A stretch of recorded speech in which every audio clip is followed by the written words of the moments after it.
Cast is now starting. All attendees are in listen-only mode.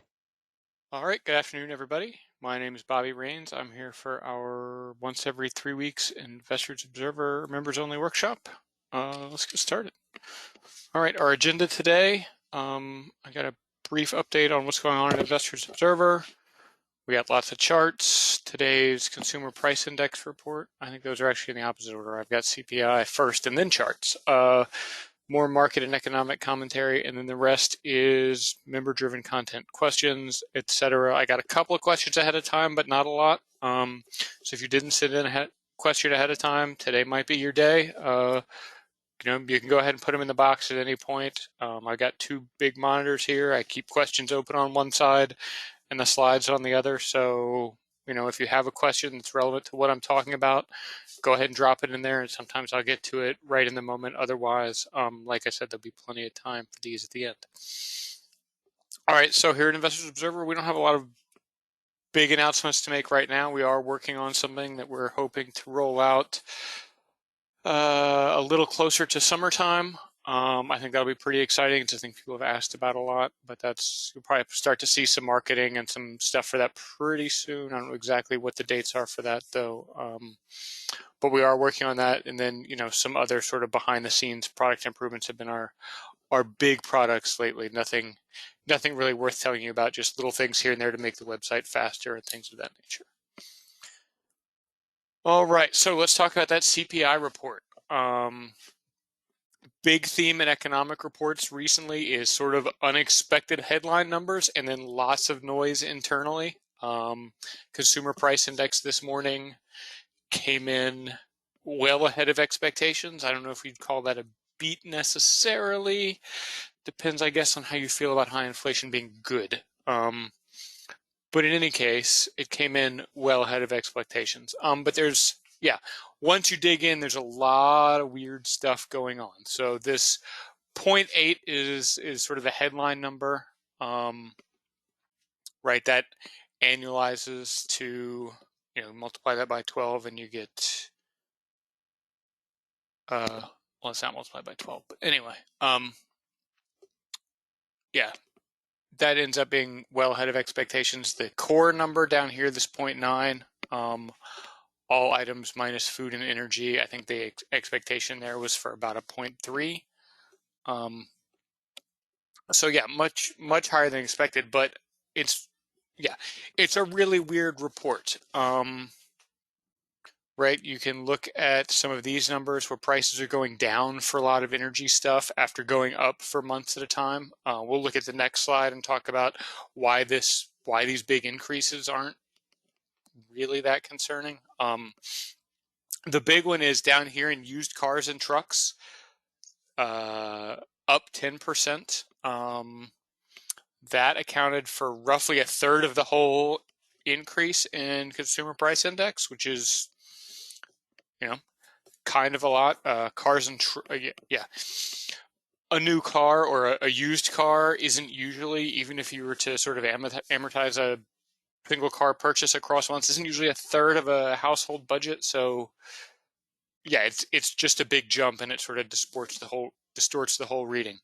The other thing that's up big down here is transportation services, which we'll talk about later, but that's things like airlines and stuff like that. And again, it's just not super concerning because they're still not back to pre-pandemic levels. So you can look at some of these things here, unadjusted. Let's actually pay attention to the bullets I put together. That'll probably work better than just trying to recreate it. So yeah, other commodities is another place. This commodities less food and energy also had a 2% increase. Okay, so these are all relatively big, the relatively large increases in this thing, but other commodities have been relatively stable, declined a couple times, things like that. And so some of these things are things we know about, right? Like new vehicles, the price isn't going up very much because there's certainly less discounting and things like that going on, but there aren't that many cars to sell. And so there's a lot of people piling into the used car market right now. including people who would normally be buying used cars, right? Like Hertz and other rental car companies are in the used car market because they can't get the cars they need, on the new car line. And the thing about used cars is if you own a car, I can call you and there is some price at which that I can mention, and the conversation becomes interesting to you. If you don't have a car, there's no price I can offer where you're going to sell me a car, right? So new car prices, they certainly aren't running a lot of discounts and promotions and things like that right now. But the real problem on the new car side is they just don't have enough cars. Whereas used cars, you can actually, by increasing the price, you can increase the supply, right? So that's kind of what's happening there. And then also, just a lot of people getting into that market. Commodities, I think we all know about the lumber thing at this point, but there's other, iron ore and some other things like that, right? There's all kinds of weird stuff going on with shipping and various things where these are sort of, things that I would expect, and I think lots of economists expect to be relatively temporary, right? Like reopening tends to be kind of lumpy. In the sense that not everything can open all at once. You have fits and starts, and we all know about the shipping shortages. It turns out that the way the way commodities contracts work are you deliver a certain amount of a commodity to a place at a time. And so getting things to that place, right? Like the end user of your iron ore isn't buying it from you at the mouth of the mine that you pull it out of, right? You have to transport it somewhere. And so having a hard time finding space on a ship to move your iron ore around makes the price go higher. All right, and so last month, if we want to look at March, the big increases were in places like energy,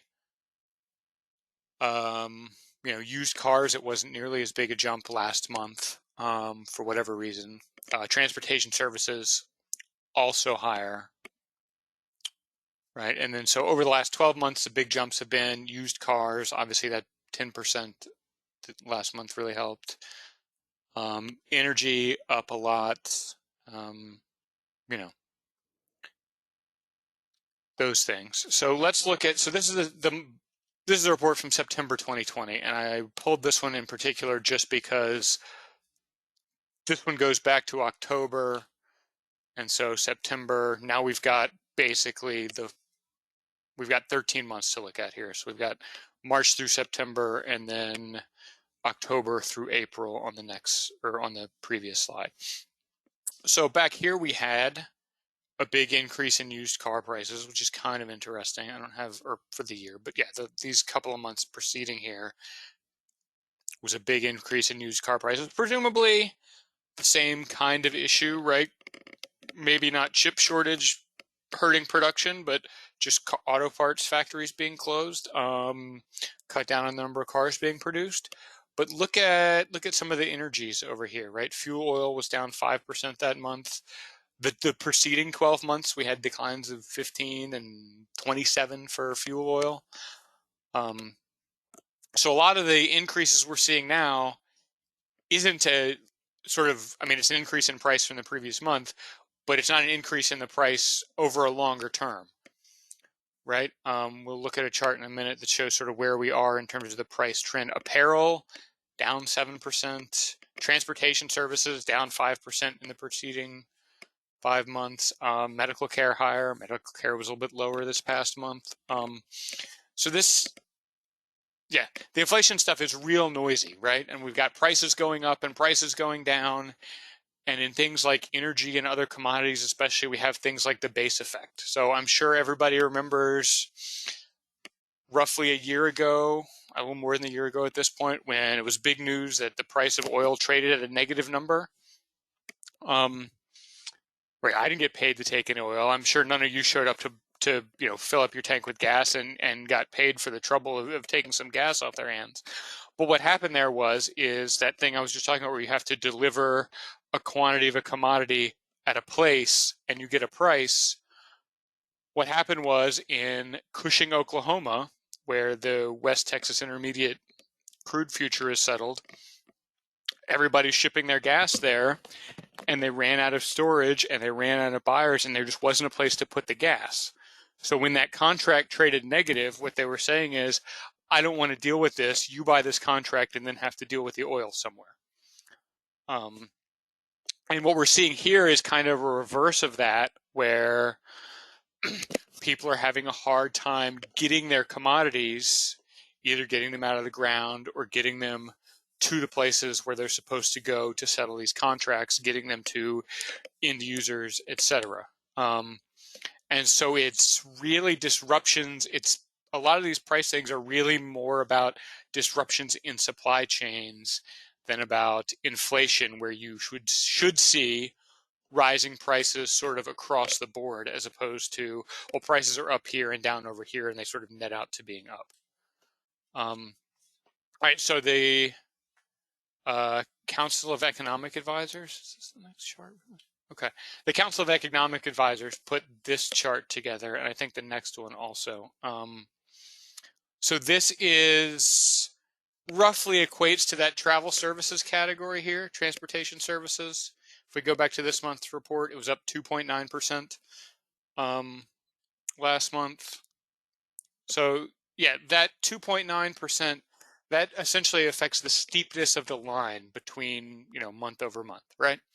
So yeah, this is pretty steep, but we're still, in terms of absolute prices for things like airfare, lodging away from home, which is, exactly what it sounds like, things like hotel rooms, things like that, admissions to places that people travel to, right? We're still on an absolute level below the prices from pre-pandemic. So yeah, prices are going back up sharply now, but that's because they've been so low for so long. The airlines and other places can actually afford to raise prices a little bit and still keep people flying. That's what that is. It's not really inflation. It's much closer to a normalization of prices. So this is another chart from the CEA. And what they did was the blue bar is sort of the actual number that was in the report for CPI for February, March, and April. And what they did for the red number is, instead of just looking back 12 months, they went back 14 months to try to normalize out some of the pandemic effects. And on that measure, you can see February, where we were just starting to get hit with the pandemic in the United States, not really much change from that 14-month adjustment. February of 2020, that is.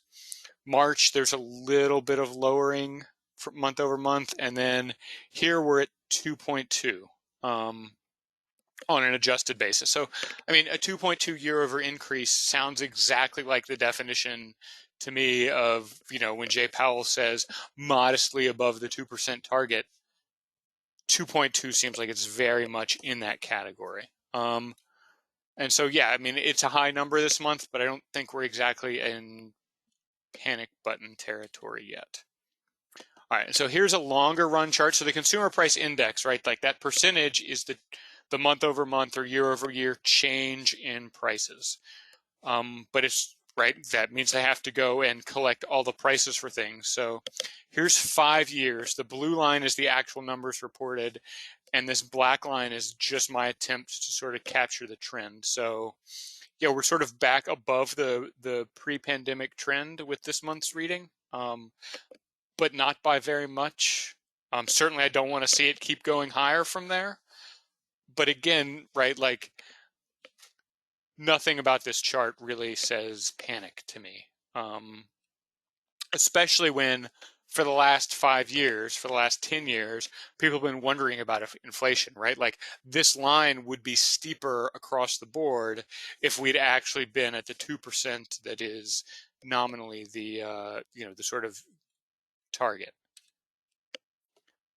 All right, so that's inflation. We'll talk a little bit more about some of these topics a little bit later, because the unemployment report from last week had some sort of similar themes and sort of like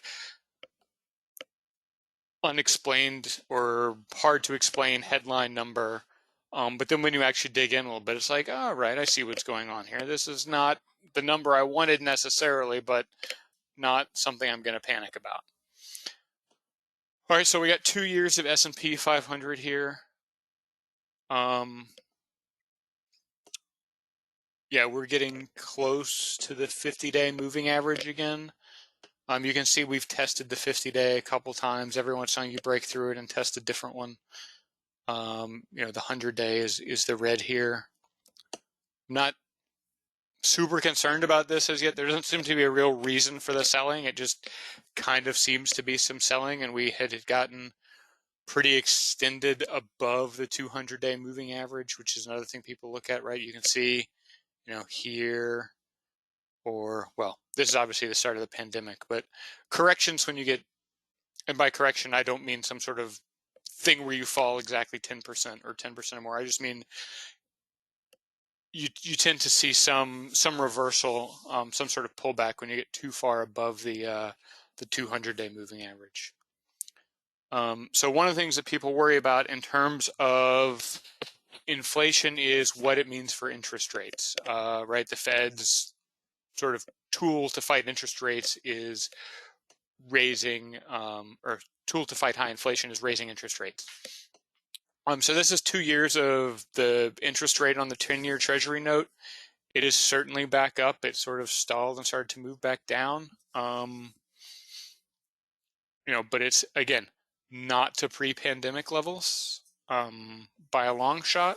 So I'm not, again, this is not a thing I'm super worried about is higher interest rates. No one's really expecting the Fed to raise rates for a couple of years still. I looked at that today, and yeah, the CME has a Fed interest rate tracker, but a horizontal line is not super interesting to look at, and that is what the CME interest rate tracker pretty much predicts from the Fed for the rest of the year. So not included in the chart here.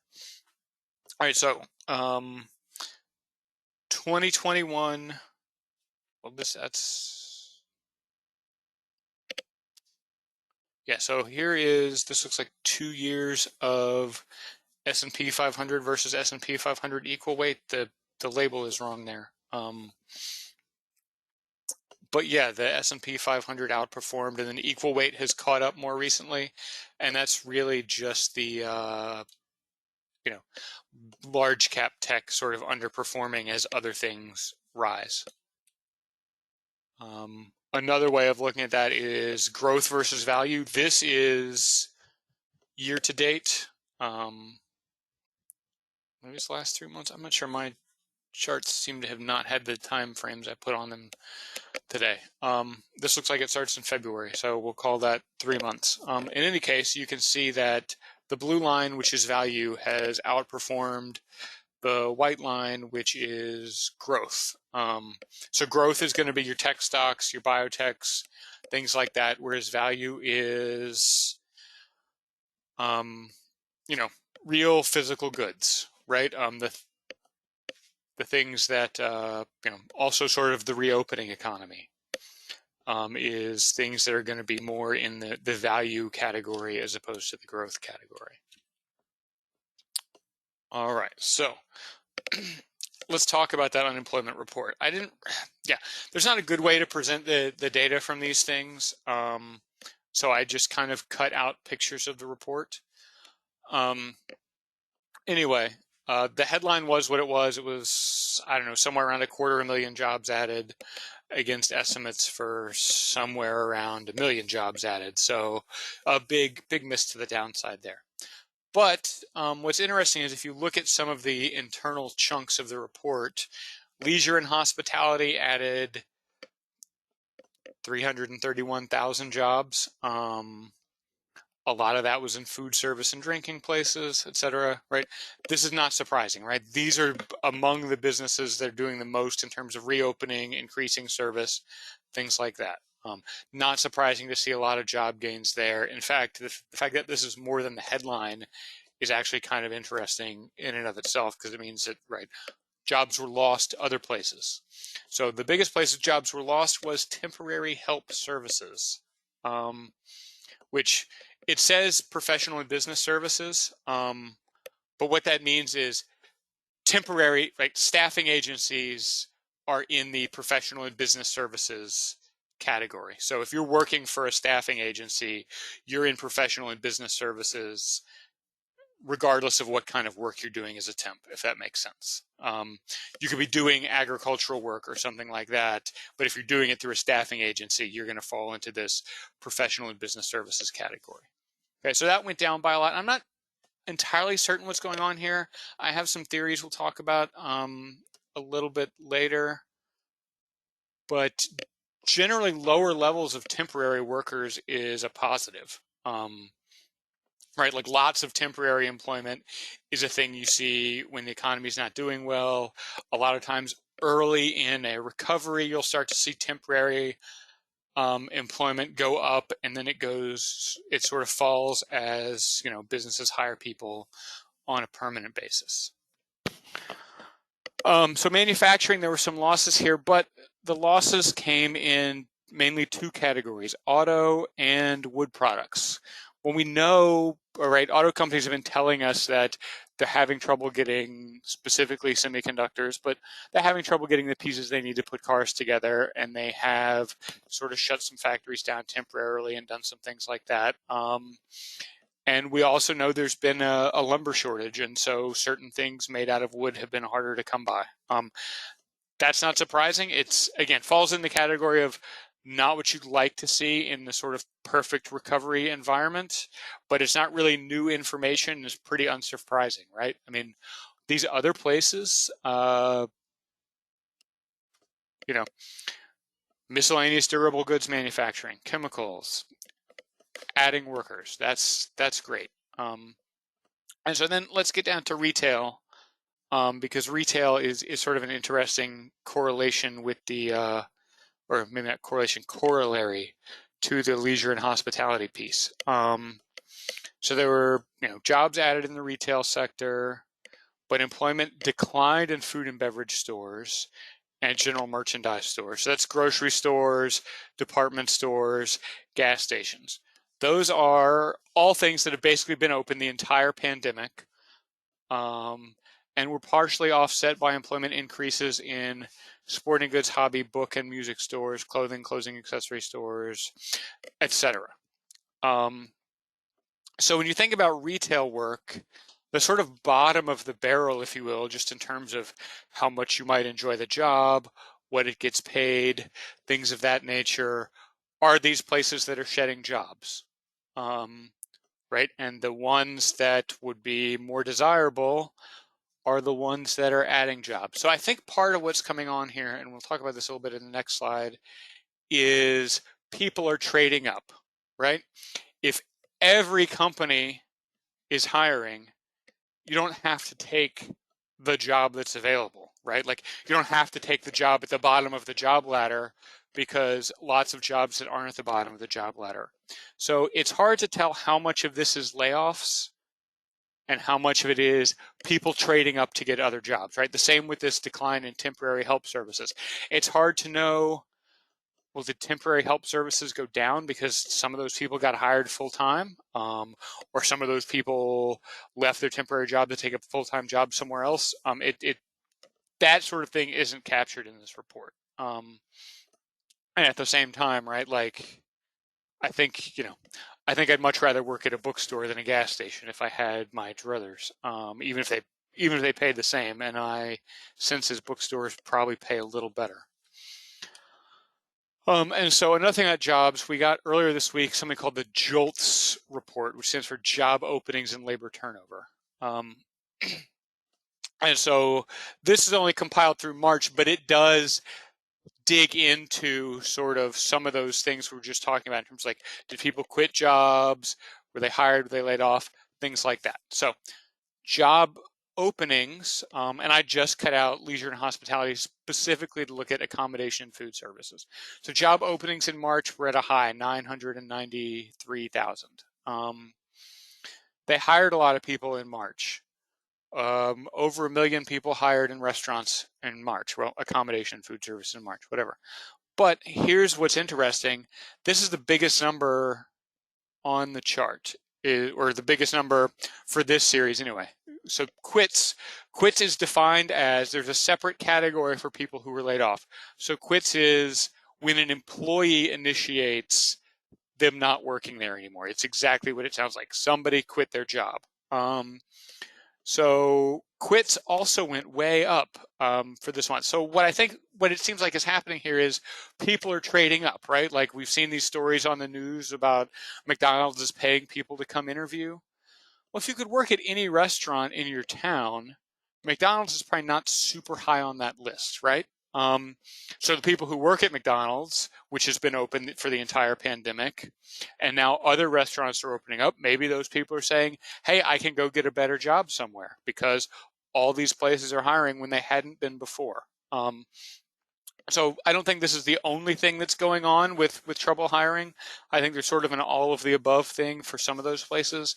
But I think especially those sort of bottom of the ladder kind of jobs, people are trading up. And so, again, the headline from that report, right, like 250,000 jobs added was not what anybody really wanted to see for last month.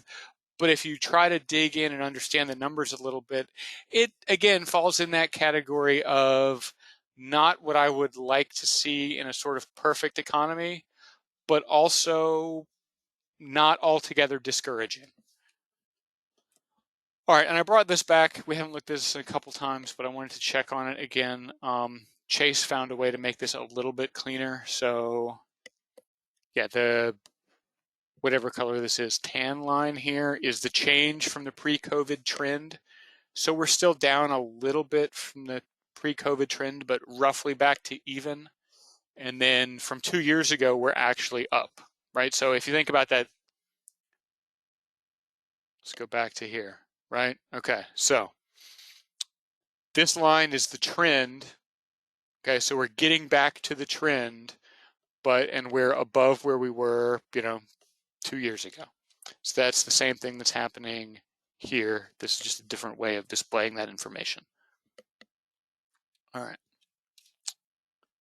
All right, questions. What's going on with ONCY? Why such a lackluster performance?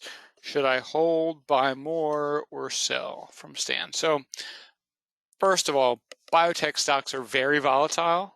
And the reasons for that are, right, finding a cure for a previously uncurable disease can be incredibly lucrative. But you have to pay a bunch of, it means you have to spend time without a marketable product, spending a ton of money on research. And so for that reason, most of them lose money for a long time. And there is, from the investor point of view, sort of constant headline risk in the sense of there's always a chance, you're doing science experiments on people, right? It's much more controlled than that sounds, but fundamentally you're doing science experiments on people. There are non-zero chances that bad things can happen to the people. And even before you get to that point, there are just chances that you can spend a lot of money getting ready to do science experiments on people and then decide that, no, actually, this is a terrible idea. We shouldn't do this. And now you spent a bunch of investors' money that way. So yeah, it's very volatile and there's a lot of headline risk. So let's look at ONCY in particular here, though.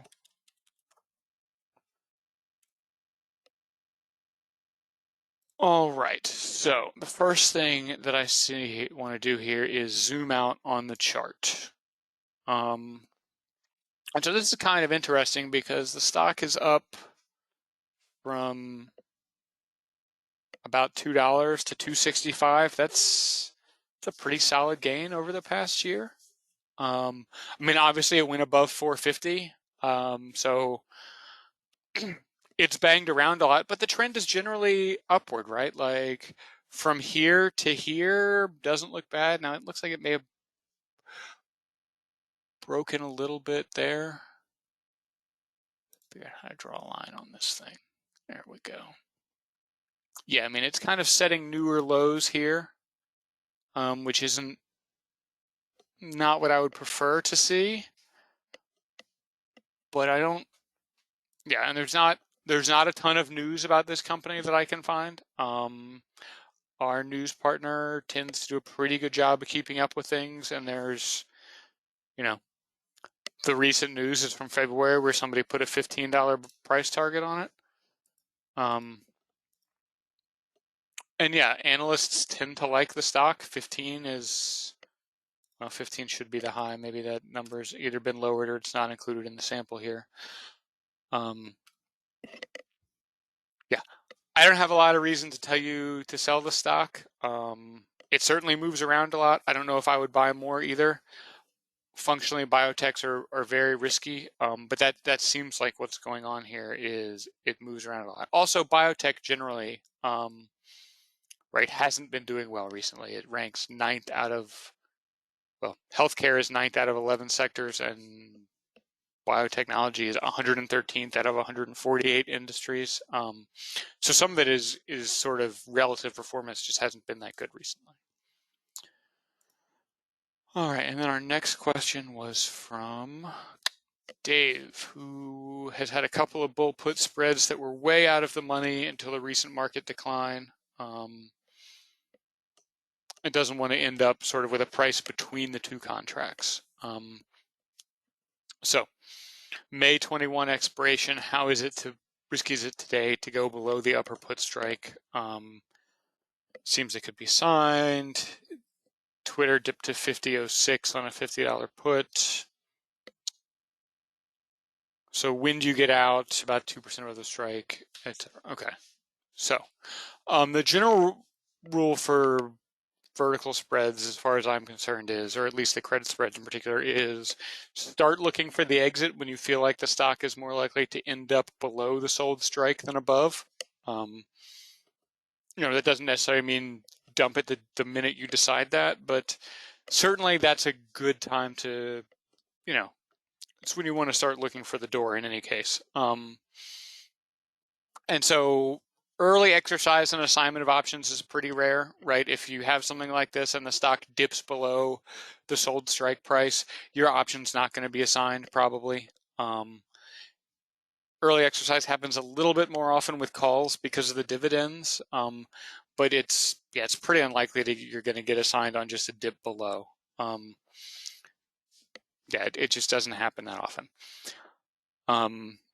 So I looked at the chart for Twitter. It should have some support in the neighborhood of 50, but there's no real guarantee there. And 49.97 happens to be in the neighborhood of 50, but probably isn't really where you want it to be. So all you can really do here is, once you decide that these positions are sort of at risk, is try to get out at a high, because that's where you get the best price. But that's really sort of all I can say. The market is certainly a little bit unstable right now. Again, there's nothing really driving it lower. It just seems like one of those things that happens where sometimes stocks sell off for a couple days.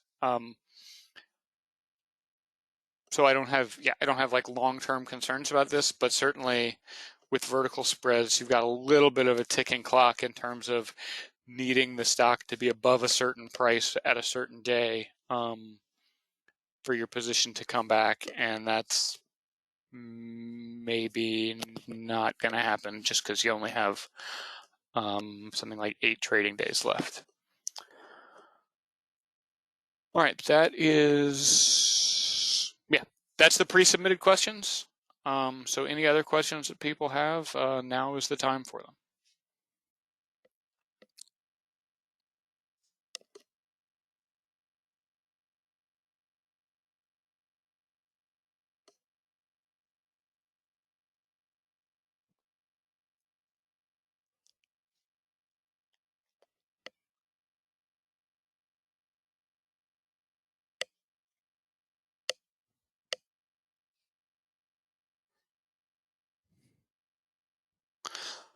All right, so Jeff says, can't David look into rolling the vertical spreads? Yes, theoretically, David can look into rolling the vertical spreads. I typically don't do that, because to roll a vertical spread, you have to close the whole position and then open a new one. And if I'm going to close a position, I've closed a position. And if I'm going to open a new position, I'm typically not going to look into opening a vertical spread on a stock that just broke down unexpectedly. Right? Like, yeah, there's certainly a reluctance to take a loss there that I understand. I think it's human nature to not want to take a loss if there's some chance that you cannot take a loss. But what you're doing if you're rolling a vertical spread is you're taking a loss this month and opening a new position next month. And if I'm going to open a new position next month, I think I probably want to look for something that looks stronger and didn't just do something unexpected, right? Like if the stock had been acting the way I expected it to act, I wouldn't be rolling it today. So what I feel like a better trade is close it, take the loss, go find a position you actually like next month, as opposed to, right, like just sort of a weird delay. Also, when you roll it to try to get back to profitability, you end up either having to put more money in, widening the strike prices, something like that, that essentially increases the amount at risk just to try to get back to above zero. And so, yeah, for all those reasons, I don't particularly care for the idea of rolling vertical spreads. Because yeah, there is that hard stop there, right? Like you're closing the position on the May 21 version of that position, and then you're going and opening a new position. Why wouldn't you go open a new position on a stock you think is going to cooperate?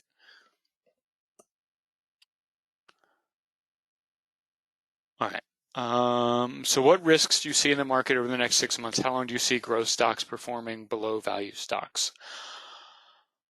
I mean, certainly inflation is a concern over the next 6 months. At this point, based on the actual inflation data that we've just been looking at, I'm personally more concerned about people's worries about inflation than I am the actual inflation. I think there's some, I mean, there's obviously all sorts of sort of hard to predict risks, right?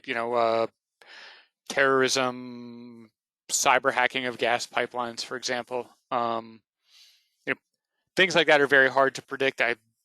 Those are certainly on the table, but yeah, how do you put those in there? I mean, I do think the sort of inflation interest rate thing is the big driver right now.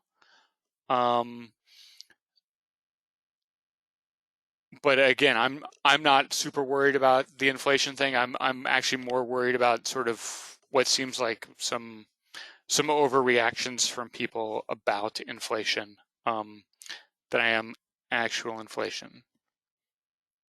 And then how long do we see growth stocks performing below value stocks? I mean, that's kind of an interesting one. So I think the case for value stocks right now is good, right? I mean, we've talked about this a little bit before, but things like shipping. I mean, Coca-Cola is one that I like right now just because, it's a thing where they've done okay for the last year. They certainly probably sold more Coke at grocery stores than they normally do over the past year. But a lot of people only sort of drink, carbonated beverages or drink a lot more carbonated beverages away from home than I do at home. And I expect there just to be a lot more sales of things away from home in the next 6 months than there were in the last 6 months. So things like that, I think there's a good case for where, I mean, I feel like I've been saying this for 6 months now, but if you take something like Zoom, right, the video communication company, who's a customer of Zoom in 6 months from today who's not a customer now, right? Like, obviously, there are people entering the workforce, some new business formations, things like that, but I don't see a massive jump in users for some of these things that have been, doing well during the pandemic. Whereas I do see a good case for a significant increase in sales for things that have not done well during the pandemic.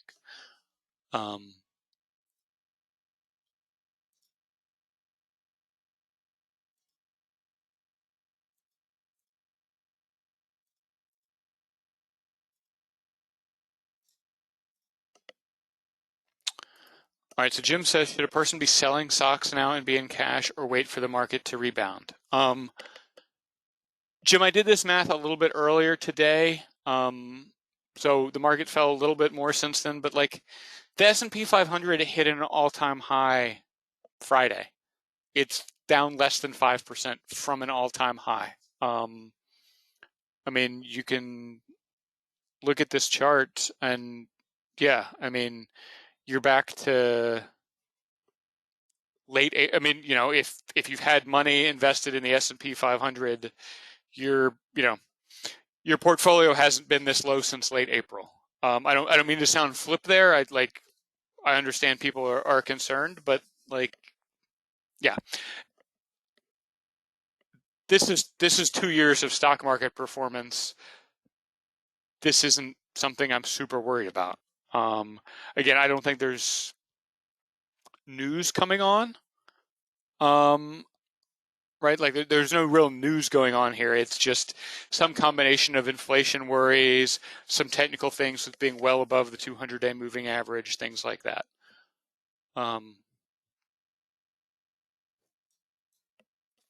Yeah.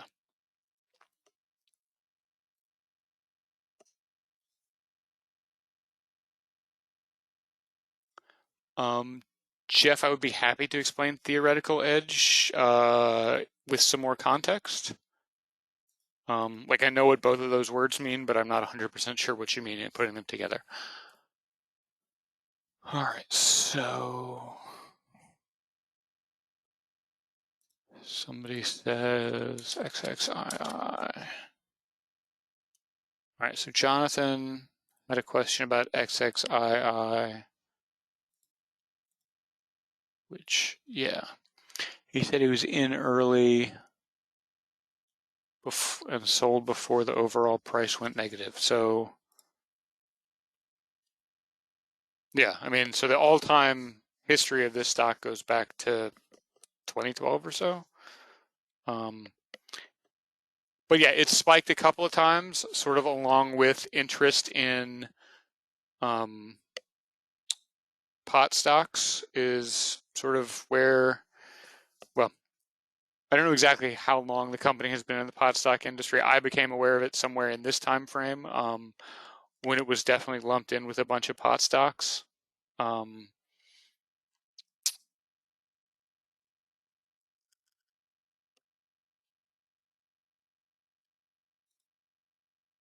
so, yeah, I don't know much about it, right? It's a very small company. They're doing some things with nicotine and pot, both of which are pretty speculative. Pot less so for some reasons. They're in. So yeah, let me not answer the question and answer a different question. Things that are in the pharmaceutical space, I think, are interesting right now. Where I think over half the states now have legalized or are moving toward legalization for recreational use. I expect we'll get some more momentum toward that on the federal level sometime soon. And so broadly speaking, there's a couple of categories in terms of pot stocks. There are companies like this, okay, drug manufacturers, specialty and generic. Okay, they're making a product, okay? So what they're going to end up selling is not a piece of a plant. Okay, and I think that I know nothing about the particulars of this company's particular products. I think that is the sort of thing that has a real future. I think that growing plants it's farming. It's a low margin business. It's always been a low margin business. And there are some, Tilray and some other growers right now are sort of the big guys in the space. But they don't hold a candle to ConAgra or Philip Morris or some other companies who aren't currently in the marijuana space, but are in the sort of agriculture space that I feel like have the scale and the cash to, if they're lucky, buy them out. If they're not lucky, just cut the margins on what is functionally growing a plant to basically zero. So as pot stocks go, I like the idea of, things in drug manufacturers, things like that. There are some other, other people that are making products. The beverage space is real weird. I've seen all of them. I have no idea how many of those are real or what the health effects or any of that are. But I think that if you have a brand and what you're selling is not a part of directly a part of a plant, I think you have a much better chance long term than some of these other companies that are, trying to make a lot of money by growing plants and selling it, because at a certain point, the plant is all fungible. You don't have any, if I'm somebody who's using plants in my production, right, I'm buying plants. I don't care if I buy plants from you or the guy down the street. I care about the price. And so the guy who can sell it to me the cheapest is the one that I'm going to go with. And that's how your margins disappear if you're in the farming business.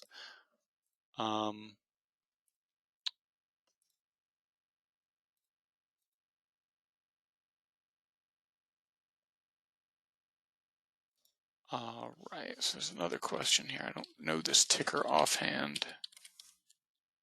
Let's see if it'll autofill it. There we go. Okay. All right, CGen was up big today on no news. It does seem to be up big today on no news also. Yeah, I don't actually know what's going on with this company. It absolutely seems to be up big on no news today, but I don't have much for you other than that.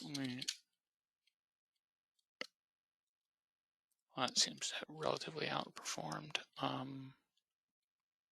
Yeah, sorry, I can't help you out with that one. I don't really know what's going on there.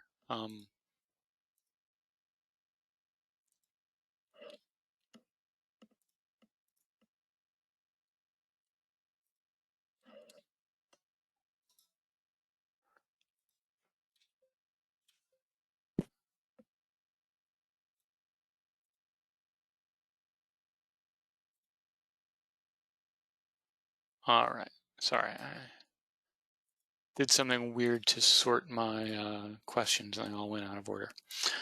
All right. So David says, in email notifications, we give prices, but how do we manage to actually get the options at the prices? Do you buy one and then try to get the other? So David, the way to do that is to use what's called a spread ticket or a combined order ticket. That will let you enter both options or both legs of a trade if it's a covered call on a single ticket, and you put in the net price you want. And then it will either be filled at that price or better or not filled. Because yes, trying to enter two trades and get some net price for two things that you enter as two separate trades is very difficult.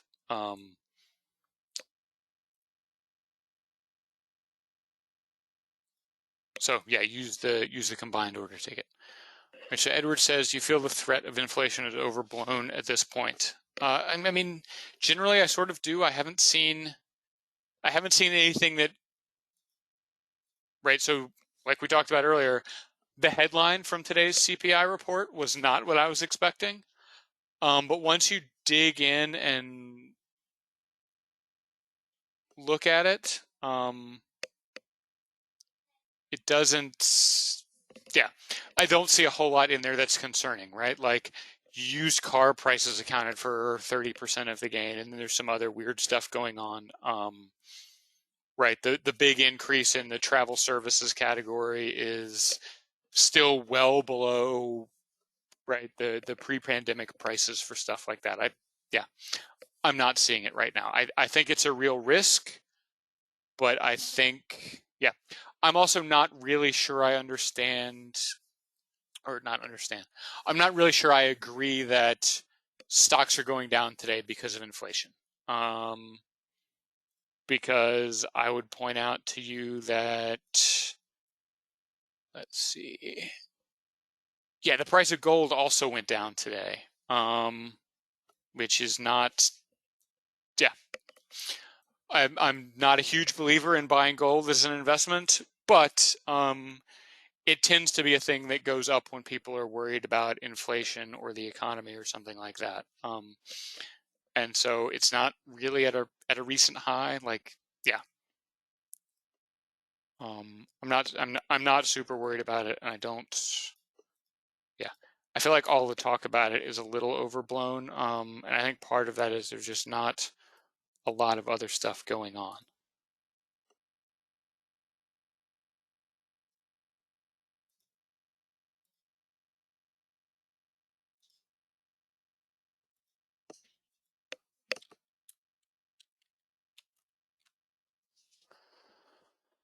All right, so we had a question about this company today. Let's see here.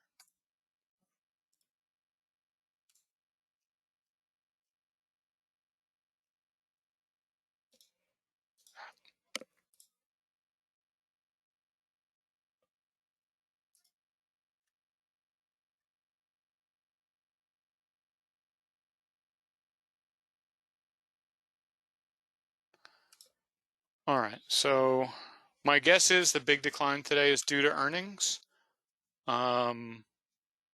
There's some guidance that probably isn't included in this story we have here, or maybe they didn't provide guidance. That would be not great either. The other thing is this guy has a PE ratio of 470, where something around 15 or 20 has typically been considered fair value. They are growing pretty fast, so that helps to some degree. But yeah, that's a real high valuation. You got to grow real fast in order to keep justifying that. And yeah, the stock is also up from,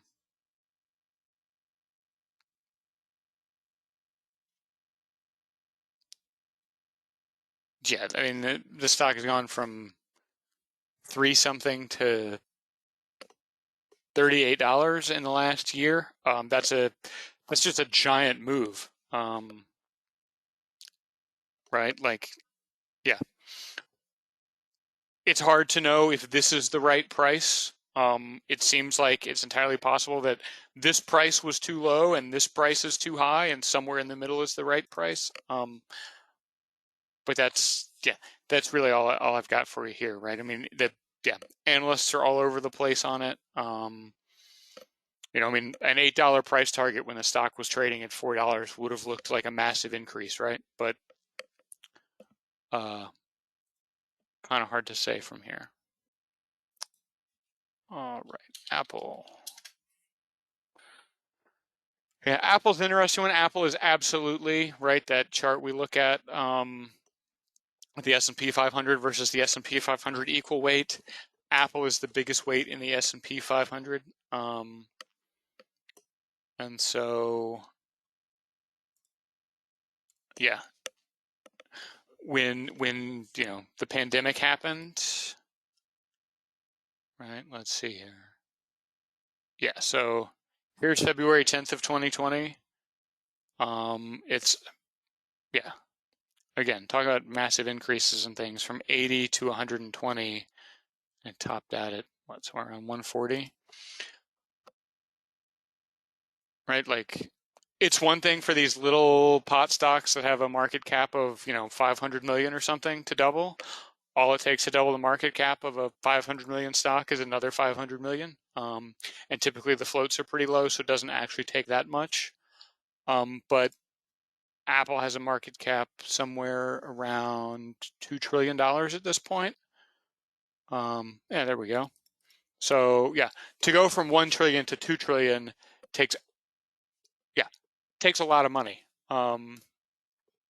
So this is a lot of money piling into Apple for this to go up like this. And yeah, I mean, 35 certainly isn't 470, but for the biggest company in the world to trade at a valuation that's that high,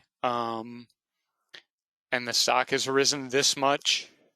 I mean, a lot of it is people are just sitting on big gains on Apple and are taking some off the table at this point, I think is probably some of what's happening. People do tend to rebalance their portfolios from time to time. And what portfolio rebalancing typically looks like is selling some winners and buying some losers to get things back lined up in terms of where your asset allocations are. So, yeah, but I mean, again, right, like, yeah, it's down kind of a lot in percentage terms, but if you look at this chart, you're a relatively recent buyer of Apple if you're underwater on it. So, yeah. All right, FLGT.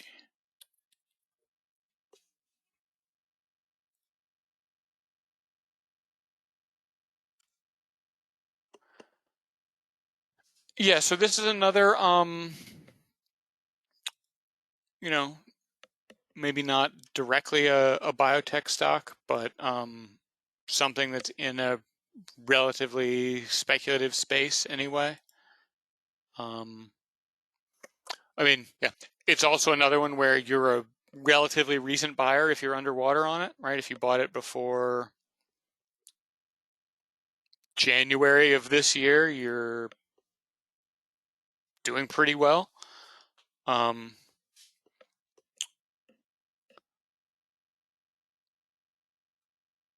there's no, yeah, I mean, again, right? Like maybe this price is too low. This price is probably too high.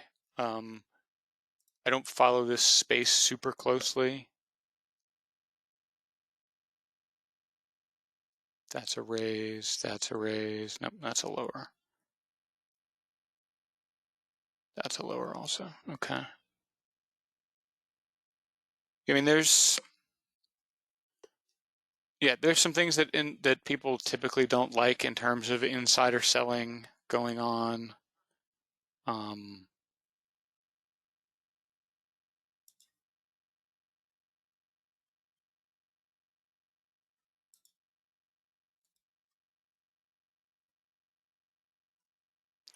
But yeah, I mean, typically anytime I see something with a chart that looks like this, you expect it to pull back, right? Like things don't just go to the moon and not fall back down. They just don't. So yeah, I wouldn't be super happy if I bought it near the top, but like I said, if you bought it before January, you've still made some money here. All right, thoughts on Tesla. Tesla is maybe one of the most interesting companies in the world.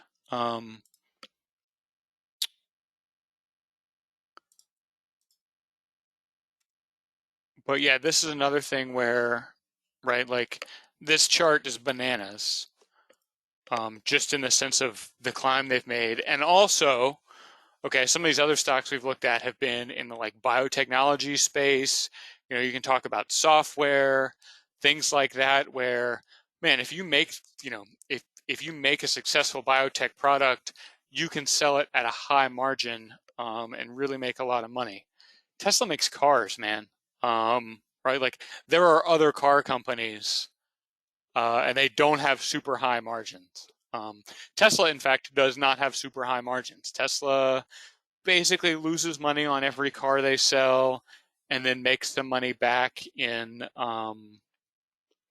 things like carbon credits. And yeah, they're making some money at this point trading Bitcoin, which is probably not super sustainable. But yeah, I mean, we talked about a PE of 470 for somebody earlier. 617 is not better. Right, a PEG ratio of 1 is typically considered fair value. Tesla's at 6. That's maybe less stretched than some other things, but it's still pretty stretched. And the other thing with Tesla is they have one of the things that lets Tesla have this high valuation is their CEO does a lot of cool stuff, right? He's into rockets and solar power and electric cars, He was on Saturday Night Live. All that stuff is super cool.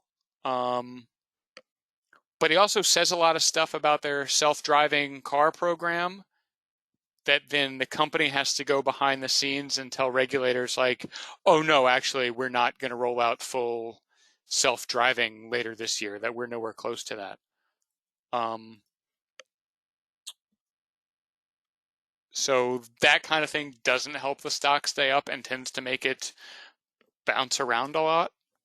Yeah, I wouldn't want to be an analyst on Tesla, let's say. I feel like trying to put some sort of long-term valuation-based, model-based approach to Tesla is kind of impossible.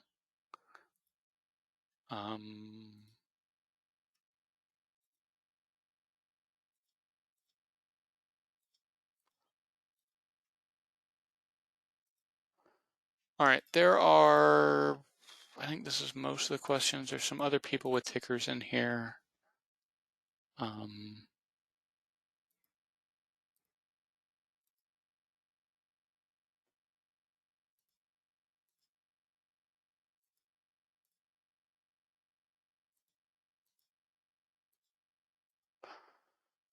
All right, so I'm going to wrap up, but I will say the session's being recorded. We'll send out a link to the video tomorrow when we get it posted on the website. Yeah, thank you all for coming. We'll be back again in 3 weeks to do this again. You don't have to wait 3 weeks if you have a question. You can hit this help button and send us an email. We get back to stuff pretty quick. So